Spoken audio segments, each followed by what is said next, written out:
হার্দিক পান্ডিয়ার সাথে যা হচ্ছে তা দেখলে মনে হয় তার কপালটা খারাপ চলছে।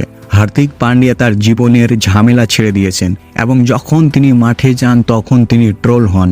তিনি ড্রেসিং রুমে ট্রোল হচ্ছে এবং তিনি সম্মান পাচ্ছেন না। সিনিয়র বলাররা কথা শুনেন না, জুনিয়ররা তারা রোহিত শর্মাকে নিয়ে গল্প করে এবং সবচেয়ে বড় কথা হলো তার হাতে যা ছিল তা ছিল তার ব্যাট, তার বল বা তার মন। এই সময়ে তিনি তাদের সমর্থন করছেন না। হ্যাঁ, এটাই সত্যি। দেখুন, হার্দিক পান্ডিয়া যখন ব্যাট করতে আসেন দলের নৌকা ডুবে যায়। যে পুরো দল যদি হার্দিক পান্ডিয়ার 20 বলে 24 রান কি হারের কারণ হতে পারে না? কারণ একই 20 বলে যদি 54, 55, 56 রান হতো তাহলে হয়তো এই ম্যাচটা জিতে যেত, ছবিটা অন্যরকম হতো। হার্দিক তার অধিনায়কত্বেও অগাধ দেখালেন।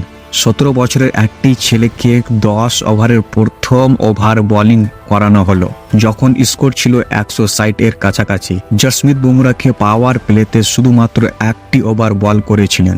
বুমরাহকে সঠিকভাবে ব্যবহার না করে নিজের বোলিং করার ইচ্ছা সম্ভবত মুম্বাই ইন্ডিয়ান্সকে ডুবিয়ে দিচ্ছে। হার্দিক পান্ডিয়া শুধুমাত্র নামে একজন ফিনিশার, বাস্তবে তিনি যে পদক্ষেপ নিচ্ছেন তা হলো মুম্বাইকে শেষ করতে সাহায্য করা। বিশেষজ্ঞরা এই কথা বলছেন। ইরফান পাঠান বলেছেন যে আমি আমার ক্যারিয়ারে মুম্বাই ইন্ডিয়ান্সকে এত খারাপ বোলিং করতে দেখিনি।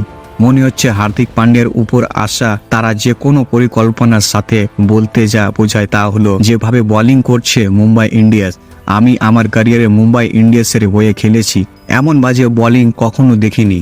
যাই হোক, আইপিএলে কোনো দল কখনোই এত খারাপ বোলিং করেনি, কারণ এমন বাজে বোলিং যদি আগে হতো হয়তো 277 রান আগেই করা যেত, কিন্তু এটা করতে পারেনি এবং সেই কারণে আমরা মুম্বাই প্রাক্তন ভারতীয় খেলোয়াড়কে এটা বুঝতে কিন্তু খারাপ। বোলিংয়ের চেয়ে বেশি যা শেষ লাইনে এমন মন্তব্য মনে হচ্ছে হার্দিক হার্দিক কোনো পরিকল্পনা নিয়ে আসেনি।